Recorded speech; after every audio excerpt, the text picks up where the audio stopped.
La idea es un poco actualizar el tema del equipo de protección personal para prevenir esta infección por SARS-CoV-2. Bien. Algunas premisas antes de empezar tienen que ver con algunos puntos importantes que ahora con la cantidad de casos que hay diariamente y que estamos todos un poco más en alerta, son importantes considerar, ¿no? COVID-19 es una amenaza que debemos enfrentar los profesionales de la salud, de todas las especialidades, de todas las disciplinas. Hoy está ya acechando en todos los hospitales y debemos, por lo menos principalmente en AMBA, aunque no sabemos dónde va a terminar, ¿no? Atender a estos pacientes con el mayor profesionalismo es la verdad que nuestra responsabilidad, pero también sentirnos protegidos es una obligación de los sistemas de salud hoy en día. Y también tenemos un problema extra que es que cuidar los insumos y usar las precauciones adecuadas según el riesgo de exposición es fundamental para poder disponer de equipos en el momento que lo necesitemos y así evitar el contagio. O sea, sobre esta premisa es lo que nosotros vamos a trabajar en cuidarnos y cuidar al paciente. Y es importante saber que no alcanza solo con tener un buen equipo de protección personal, sino es que es fundamental capacitarnos y demostrar competencia en poner y quitarme el equipo de protección personal. Y para eso tenemos que trabajar todos juntos, enfermería, médicos, kinesiólogos, técnicos de laboratorio, todos para poder ayudarnos y entrenarnos mutuamente en la que es, más que nada es en quitarnos el equipo, no tanto en la colocación, porque ahí claramente la contaminación es mínima, pero sí en quitarnos el equipo adecuadamente. Como una forma de recordatorio, este virus no es un virus que vuela ni que salta, sino que es un virus que se contagia de modo directo a través de las gotas que exhalamos al toser o al hablar, o sea, esas gotas respiratorias, que son gotas grandes, y también a través del contacto indirecto, cuando tomo contacto con superficies contaminadas, ya sea mi mano, si usé para taparme la boca y tomo contacto con otra mano, o también lo que es picaportes, la baranda de la cama, el colchón y todo lo que rodea el entorno del paciente.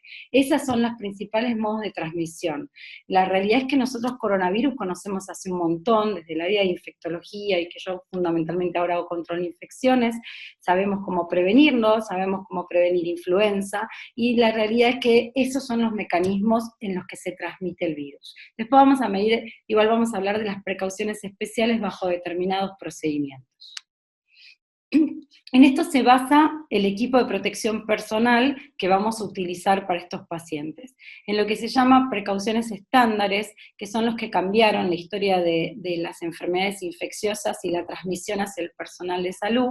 Esas precauciones estándares hicieron que el personal de salud no se contagie ni de hepatitis B, ni de hepatitis C, ni de rotavirus, ni de sincicial, ni de todos los virus, ni de todas las bacterias que antes fácilmente adquiría el personal, y ahora la vamos a charlar. Y después lo que se llaman precauciones adicionales, que tienen que ver con el mecanismo de transmisión de estos virus o de cualquier otro germen, que tenemos básicamente tres, que son gotas, contacto y respiratorias. Las precauciones estándares las debemos utilizar para cualquier paciente, tenga o no COVID, y las debemos tener presentes siempre.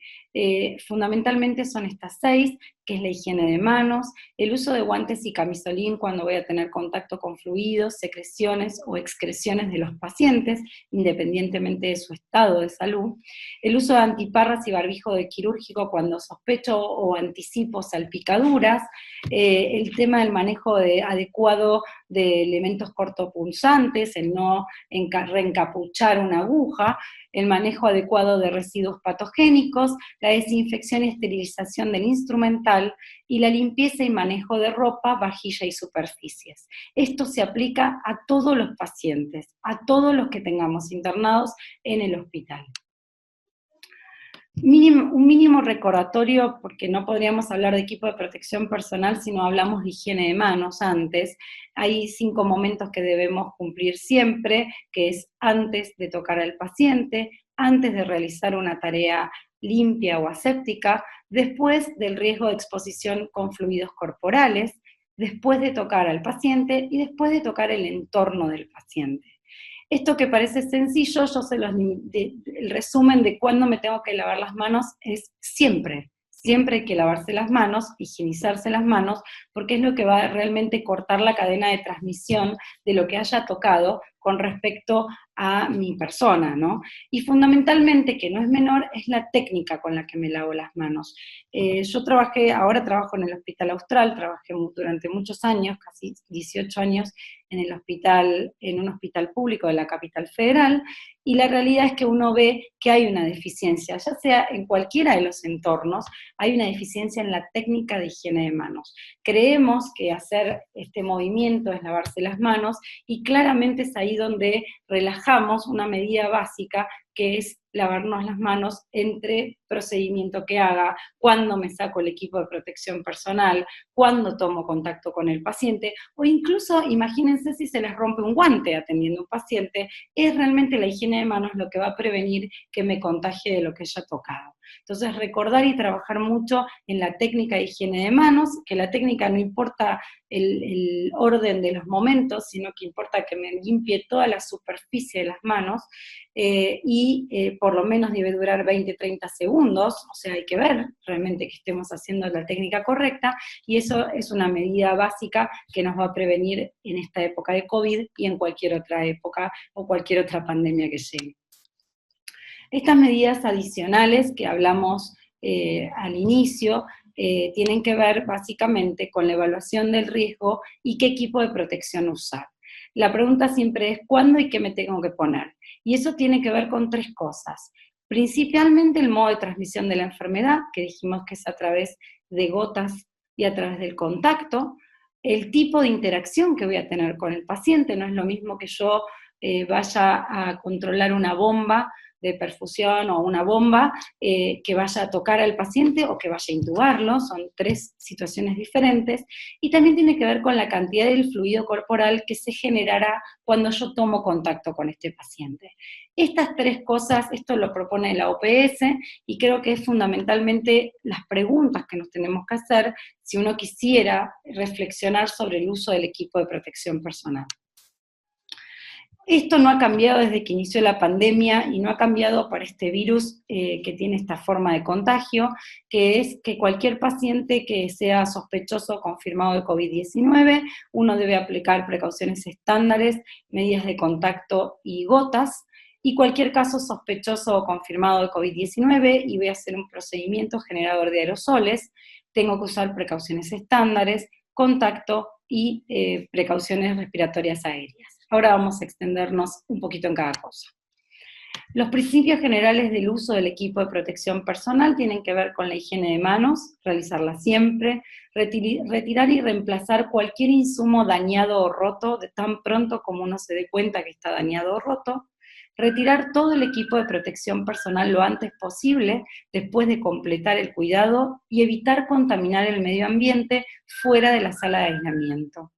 Y por último, desechar todos los artículos del equipo de protección personal cuidadosamente y realizar higiene de manos inmediatamente después. Por supuesto que desechar todos los artículos no aplica a las antiparras o a las máscaras que tienen reuso. ¿Qué son las precauciones de contacto en era de COVID? Las precauciones de contacto las conocemos todos muy bien porque las hemos usado para multiresistente, así que no me voy a explayar mucho en lo que significa una precaución de contacto, pero sí con algunas características que tienen que ver con los insumos o cómo lo vamos a usar para esta era COVID, digamos. Los camisolines. Los camisolines deben ser de uso único, no necesariamente, no tienen que ser estériles, por supuesto que no estoy hablando de maniobras de colocación de una vía central o de procedimientos que son estériles, sino que estoy hablando de equipos para tomar contacto con el paciente o tener una atención al paciente, atender a un paciente. Deben ser de manga larga, tienen que tener puño, tienen que idealmente ser por debajo de la rodilla para poder protegernos en toda la superficie fundamentalmente anterior y también con sujeción posterior. Cuando hablamos de camisolines, hay una diferencia, o tenemos dos tipos, que son los camisolines de contacto y los camisolines hidrorrepelentes. La realidad es que hoy hay varias guías internacionales que recomiendan el uso de camisolines hidrorrepelentes para la asistencia de pacientes COVID. Pero también dicen que en situaciones de pandemia y escasez de recursos, el CDC, por ejemplo, y la Organización Mundial de la Salud recomiendan el uso de camisolines de contacto en la asistencia de bajo riesgo a exposición a fluidos y asegurarnos que tengamos camisolines resistentes a fluidos para maniobras de aerosolización o maniobras de riesgo de salpicaduras. Por lo tanto, nosotros podemos pensar en la utilización de camisolines hidrorrepelentes en el caso de exposición a fluidos y salpicaduras, y utilizar de contacto cuando hacemos maniobras que no generen esta situación. También está la posibilidad de usar delantales plásticos si los camisolines no son hidrorrepelentes, y la tarea puede dar lugar a salpicaduras. Y recordar que se puede utilizar con más de un paciente en casos de cohorte. Por ejemplo, si yo tengo una sala abierta, donde tengo una sala COVID, donde tengo 4 o 5 pacientes internados, uno podría utilizar ese camisolín hidrorrepelente si no estuve un contacto directo con el paciente, y así optimizo el uso del equipo de protección personal. El camisolín, como dije, de contacto es de un solo uso en general, tiene que ser tricapa, con una barrera idealmente absorbente, y en el caso de los hidrorrepelentes, nosotros hacemos unas pruebas sencillas para saber si el camisolín es o no hidrorrepelente.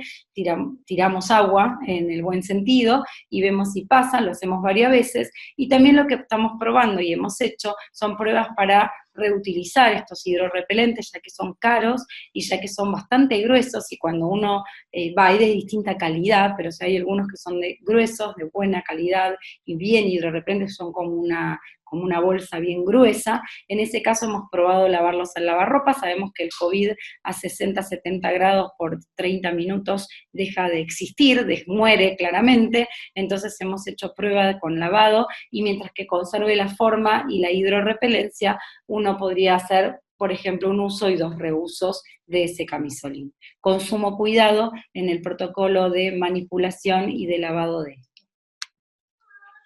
Los guantes sabemos que podemos usar de látex, se utilizan de vinilo y de nitrilo para pacientes alérgicos al látex, idealmente que cubran los puños, porque si no queda una superficie entre el camisolín y el guante que puede generar un riesgo para el personal de salud. Y por supuesto hay que cambiarse los guantes entre un paciente y el siguiente, realizar higiene de manos y colocarse, por supuesto, un par limpio. Nosotros desde la SADI y también desde la SATI, que hemos tenido nuestras discusiones, yo no estoy a favor de aplicar productos como el hidroalcohol o alcohol en gel sobre el guante. Eso puede secar el guante y puede predisponer a que se rompa fácilmente. Y la realidad es que si uno utiliza el guante, se lo saca y hace la higiene de manos correcta, eso sería la mejor manera para prevenir la infección o para prevenir la diseminación. Recordar que no se deben reutilizar los guantes desechables, por supuesto. Con respecto a las precauciones de gotas, que es la que aplica el uso del barbijo quirúrgico como medida adicional. El barbijo quirúrgico, creo que hoy en día los barbijos es un capítulo gigantesco, donde estamos aprendiendo desde barbijos de uso social, de barbijos quirúrgicos y bastantes diversas marcas y calidades, y después vamos a hablar de otro tanto, el barbijo N95. Lo que debemos recordar que el barbijo quirúrgico, el origen del barbijo quirúrgico fue la prevención de la infección del sitio quirúrgico. Se utilizó en la época de guerra, cuando se veían que las heridas se infectaban, entonces el personal de salud utilizaba algo que proteja boca y nariz para que la persona que estuviera en ese caso operando no le transmita nada al paciente, y por otro lado, cuando se originen salpicaduras o derrames, la persona que estaba del profesional de salud tenga cierta protección. Ese es el origen del barbijo quirúrgico. Es importante colocarlo adecuadamente. Yo acá justo no puse una foto, pero el barbijo no se ata arriba, el barbijo debe atarse en forma paralela, las tiras, porque si uno lo ata hacia arriba, queda un agujero en el medio donde claramente pierde la protección desde los costados. Entonces es atado de forma paralela, son de uso único, exclusivo y descartables. Es cierto que nosotros en este momento estamos utilizando barbijo a veces quirúrgico y a veces de otras características para tenerlo todo el día en el hospital o para ir por la calle. Lo que uno debe saber es que cuando el barbijo se moja, se mancha o se rompe, hay que cambiarlo sí o sí, y cuando uno va a atender pacientes COVID positivos o sospechosos, ese barbijo tiene que ser de un uso único. O sea, salgo de ver al paciente, lo tengo que tirar y colocarme uno limpio. Al tirarlo, por supuesto, al retirarlo, no se debe tocar la superficie externa, desatar los lazos inferiores y superiores y quitárselos sin tocar el frente, que teniendo en cuenta que puede estar contaminado, y que esto puede variar si yo utilizo una máscara, porque ahí la posibilidad de contaminación del barbijo es mucho menor.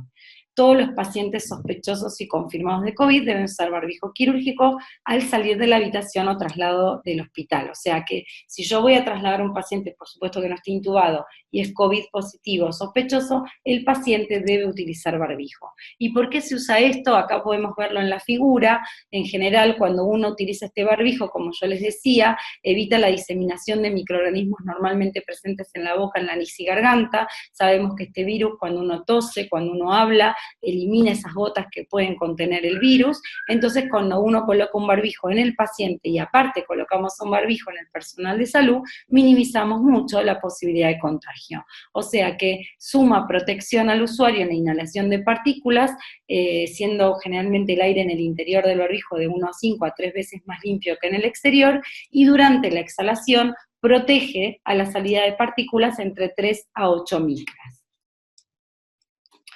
Es importante, no voy a extenderme mucho porque sé que esto puede ser complejo y aburrido también, pero la característica del barbijo quirúrgico es que tiene una funcionalidad, que tiene una tela que se llama, es una tela no tejida, es un producto de polipropileno, de una estructura textil producida por entrelazado de fibras y filamentos continuos, y que es lo que llamamos SMS. Ese es el famoso tricapa, spunbone, meltblown y spunbone, que la realidad es que la capa intermedia, la capa media, es la que es el filtro producido por el proceso de meltblown.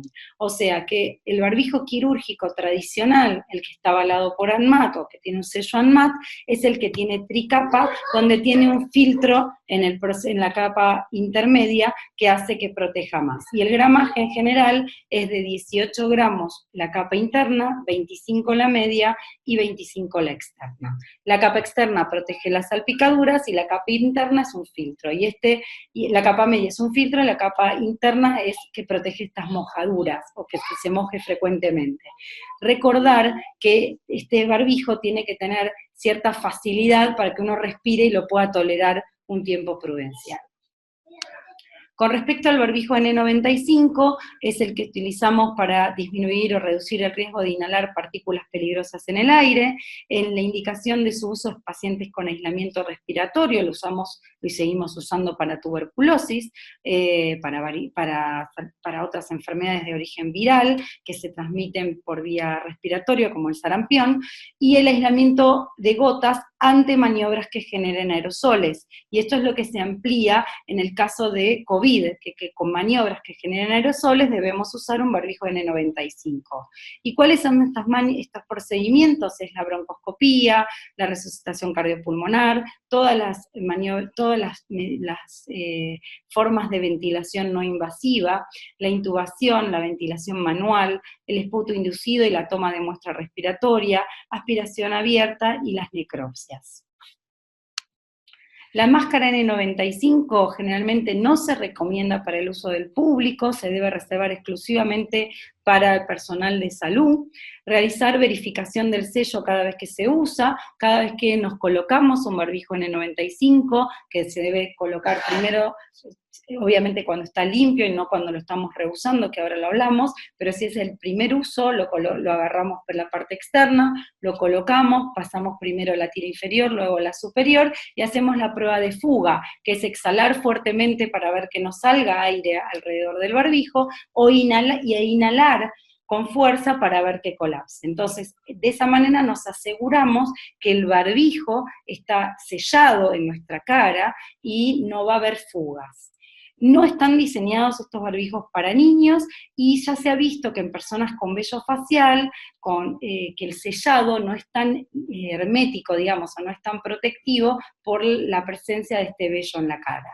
Realizar la higiene de manos después de tocar siempre la máscara N95 usada, desechar aquellas que tengan sangre, secreciones respiratorias o nasales o fluidos corporales, obviamente si está sucia, manchada o rota se tiene que tirar ese barbijo, y nosotros sugerimos, y si lo hace, utilizar un protector facial limpiable para proteger las salpicaduras del barbijo, y si no tengo esa protección facial, utilizar un barbijo por encima para proteger el barbijo N95. O sea, el barbijo N95, para prolongar su uso y proteger de salpicaduras, debe utilizarse una máscara. La máscara ayuda a proteger. Después va a tener también la máscara utilidad en proteger la mucosa de los ojos. Pero en el caso del barbijo, protege de las salpicaduras. Y si yo no voy a usar máscara y voy a usar antiparras, idealmente deberíamos usar un barbijo quirúrgico para proteger las salpicaduras y prolongar el uso del barbijo N95. No se recomienda desde ya utilizar barbijos N95 valvulados, porque claramente me protege del exterior hacia el interior, o sea, del paciente que tose hacia mí, pero no protege de lo que yo pueda pasarle al paciente, porque el valvulado hace que lo que yo exhale llegue al paciente. Si utilizo barbijos valvulados, hay que colocar también un barbijo quirúrgico por encima. La calidad del N95 lo traigo en esta charla porque sé que hay una variedad enorme de N95 circulando. Lo que se sugiere es que tiene que tener una validación NIOSH, que es del Instituto Nacional para la Seguridad y Salud Ocupacional de Estados Unidos. Es un código que tiene un número de aprobación, que tiene un nombre de marca, que tiene una letra mayúscula con un logo, o sea, tiene varias características. Acá está el link, uno se mete y tiene todos los productos que están validados por NIOSH, que son los únicos que prueban por lo menos la calidad y la seguridad de ese barbijo. ¿Qué pasa cuando lo uso el barbijo N95? Hay dos tipos de uso. Es el uso extendido, que está acá abajo, como lo pueden ver, que es que lo voy a usar cuando voy a tomar contacto cercano repetido con varios pacientes o con un paciente, sin retirarlo entre paciente y paciente. Por ejemplo, yo tengo una sala abierta, que hay 10, 12 pacientes COVID, entonces me coloco y con riesgo en el lugar de tener maniobras que generen aerosoles, entonces me voy a colocar el N95 y lo puedo usar en forma extendida de 4 a 8 horas consecutivas. Y también está la forma de usarlo en reuso, que es lo que usamos siempre para tuberculosis, que es lo uso un ratito cuando entro a ver al paciente y luego me lo saco y puedo reutilizarlo. En esa característica de reuso debo tener un lugar de almacenamiento para mantenerlo en un recipiente limpio, transpirable, como una bolsa de papel, entre usos, sin tocar nunca la superficie externa, que es la que uno supone más contaminada, siempre tocando las tiras y sacándolo del costado y luego guardarlo en ese sobre con mi nombre personal, es un uso personal, y poder reutilizarlo. ¿Cuánto se puede reutilizar? El CDC dice 15 días, va a depender un poco del uso que se le dé, pero hay lugares que incluso han utilizado más tiempo, pero 15 días sería un tiempo prudencial. Nosotros hay formas de reprocesar barbijos N95, hasta la fecha el único método validado y aprobado por FDA es el peróxido de hidrógeno vaporizado. Lo más importante es tener un protocolo bien establecido de colocar el nombre al barbijo, de ponerlo en un pouch, de hacer un proceso estandarizado en el área de esterilización para que esto se pueda hacer y para que el barbijo vuelva a mí. ¿Cuánto se puede reutilizar o reprocesar? Es un uso y 2 reusos, o sea, un uso inicial y 2 reprocesamientos. Acá les traigo la bibliografía, esto es lo último del CDC, del FDA, donde dice que el Sterrat, que es este peróxido de hidrógeno vaporizado, es un método validado, y que se están probando otros métodos que todavía aún no han salido con validación. Entonces, para resumir barbijos, tenemos 3 tipos de barbijos así a grandes rasgos: el comunitario, el quirúrgico y el N95. Las indicaciones del comunitario es la reducción de partículas generadas por el usuario, no se adhiere generalmente al rostro, es reutilizable, generalmente no tiene tricapa, puede ser una capa o dos, y el diseño generalmente es casero. El quirúrgico, la indicación es reducción de las partículas generadas por el usuario, aislamiento por gotas, está aceptado por la FDA, no se adhiere, no se sella al rostro, pero se adhiere de la mejor manera posible, en general es de un solo uso, tiene tricapa y las limitaciones que tiene, puede tener filtraciones y no está diseñado para personas con vello, igual que el N95. El barbijo N95 es para aislamiento respiratorio, aislamiento por gotas con procedimientos que generan aerosoles. La seguridad se adhiere al rostro, tiene pruebas de ajuste, la durabilidad en situación de pandemia está la reutilización, el uso extendido. Esa es la característica del barbijo y no está diseñado para niños ni para personas con barba. ¿Qué sabemos de las antiparras? Las antiparras, en general, lo que hacen es, tienen que ser contra la piel de la cara, tienen que idealmente tener un marco de PVC flexible para encajar fácilmente en todos los contornos de la cara con presión uniforme, hermético en los ojos y las áreas circundantes.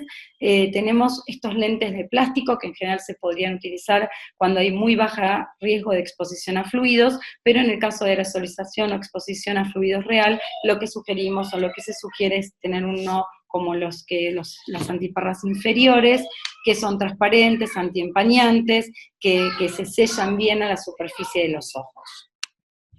El protector facial o máscara protege ojo, nariz y mucosas, está hecho de plástico transparente y proporciona buena visibilidad, aunque hay de distinta calidad.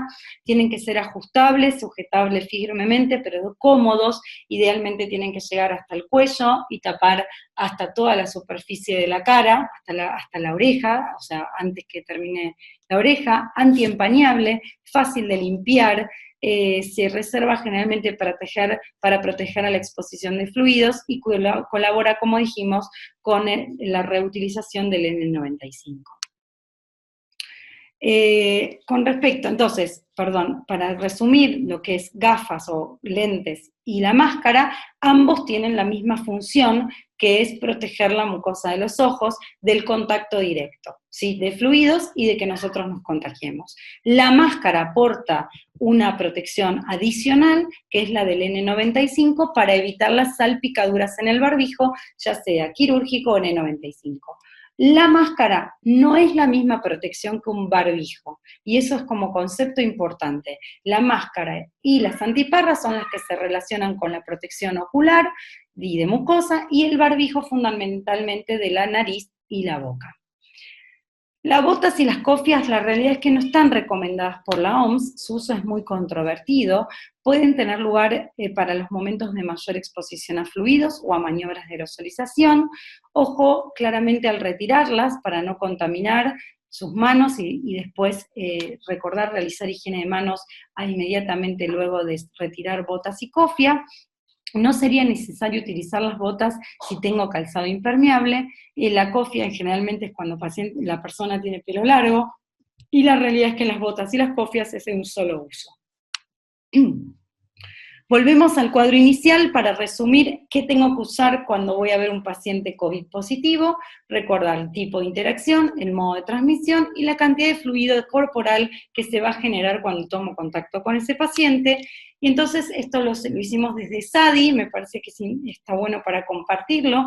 Cada uno puede tener la señalética que quiera, claramente, pero utilizando estos 3 niveles de protección. Nivel 1, que es el contacto con paciente y sin riesgo de exposición a fluidos.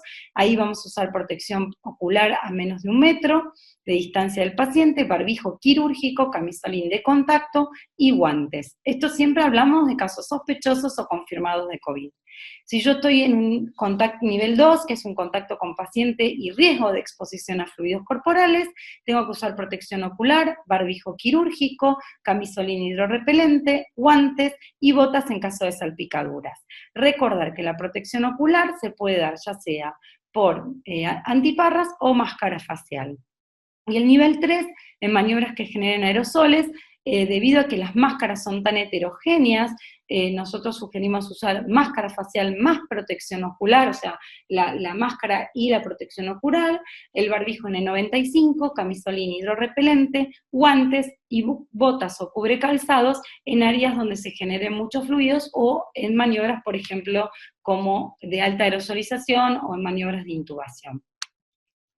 Esto es lo que usamos en el Hospital Austral, que estuvo recientemente actualizado. Tratamos de hacer simplificar y decir, bueno, ¿cómo me protejo? Entonces pusimos si van a realizar procedimientos generadores de aerosoles, que ahí están y ahora está resumido en ese cuadrito. Utilizamos un equipo de protección 3 y después nos preguntamos si voy a entrar a la habitación de un paciente, COVID positivo, sospechoso, con patología pulmonar en estudio, o paciente que es contacto con COVID positivo, derivado de otro centro, porque hemos tenido lamentablemente algunas sorpresas con los pacientes derivados de otros centros, o ingreso reciente a área crítica hasta que el médico lo pueda evaluar. Si tiene todo eso, por supuesto el paciente debe utilizar siempre barbijo, y nosotros vamos a usar, hacemos higiene de manos, antiparras o máscara, barbijo quirúrgico, guantes limpios y camisolín común. Y utilizamos el hidrorrepelente, es un equipo de protección 2, cuando se supone un riesgo de salpicaduras.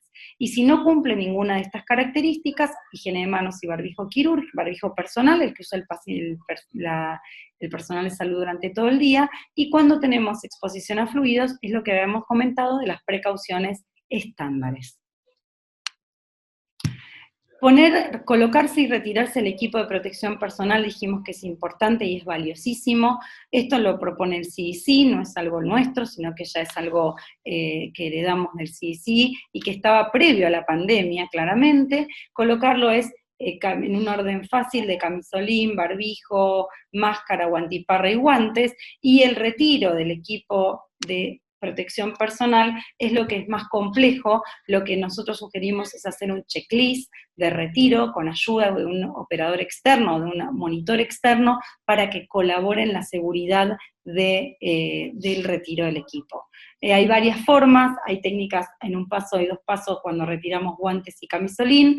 Idealmente hay un video muy lindo del CDC, del New England Journal of Medicine, que salió la semana pasada, que es muy, muy educativo.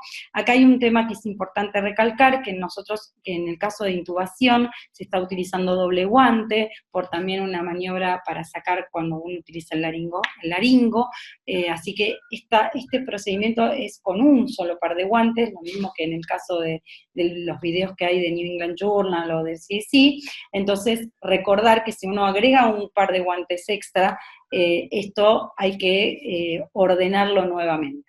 Si uno utiliza un solo par de guantes, es guante, higiene de manos, ahí podemos usar la máscara, dejarla en un espacio para luego que se limpie, o la protección ocular, el camisolín en forma de bollo, sin tocar la superficie externa y siempre tocando la interna, y luego descartarlo, y el barbijo y la higiene de manos. Esto no debido al tiempo que tenemos, pero recuerden, hay un documento, si quieren consultarlo, esto es una copia del CDC, donde dice qué voy a hacer, qué tipo de personal de salud soy, qué actividad voy a hacer con el paciente, y qué tipo de equipo de protección personal me tengo que colocar.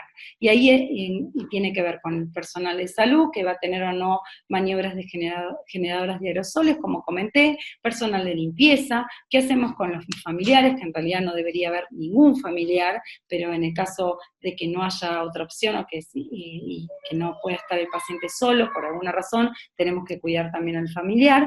¿Qué pasa en el triage de los hospitales? ¿Cómo se tiene que proteger el personal de salud ante pacientes con o sin síntomas? El laboratorio, las áreas administrativas, toda esta información la pueden encontrar en el documento del CDC y traducida en un documento que hicimos para la Sociedad Argentina de Infectología. Lo mismo que en áreas como consultorios externos y áreas de sala de espera. Para terminar, para ir redondeando, digamos, es importante tener en cuenta la costo-efectividad, ¿sí? O sea, hoy en día no es un tema menor, el equipo de protección personal tenemos que elegir de calidad adecuada, con un costo accesible y que tenga una probada efectividad para tener, o por lo menos dar la seguridad a los profesionales de la salud que utilizando el equipo de protección personal van a protegerse frente a esta enfermedad. Cuando nosotros pensamos en una pandemia, también se piensan en escenarios de optimización de los equipos, y tenemos 3 escenarios importantes, que son cuando tengo recursos suficientes y una demanda cubierta, cuando tengo recursos insuficientes y una demanda cubierta, o cuando tengo un recurso insuficiente y una demanda excesiva. Bajo estos 3 escenarios, nosotros planteamos el uso extensivo o el uso prolongado de ciertos insumos y la reutilización de ciertos insumos. En el caso de que el recurso sea suficiente y la demanda sea cubierta, es todo lo que hablamos recién, estándar. Sí es importante la cohorte del personal o formar cohorte del personal, aquel que atiende COVID de los que no atienden COVID, limitar el ingreso a la habitación, utilizar siempre el barbijo para la atención del paciente sospechoso confirmado, el barbijo N95 para maniobras generadoras de aerosoles, la protección ocular, los guantes y el camisolín con las características que hablamos recientemente, este camisolín de un solo uso.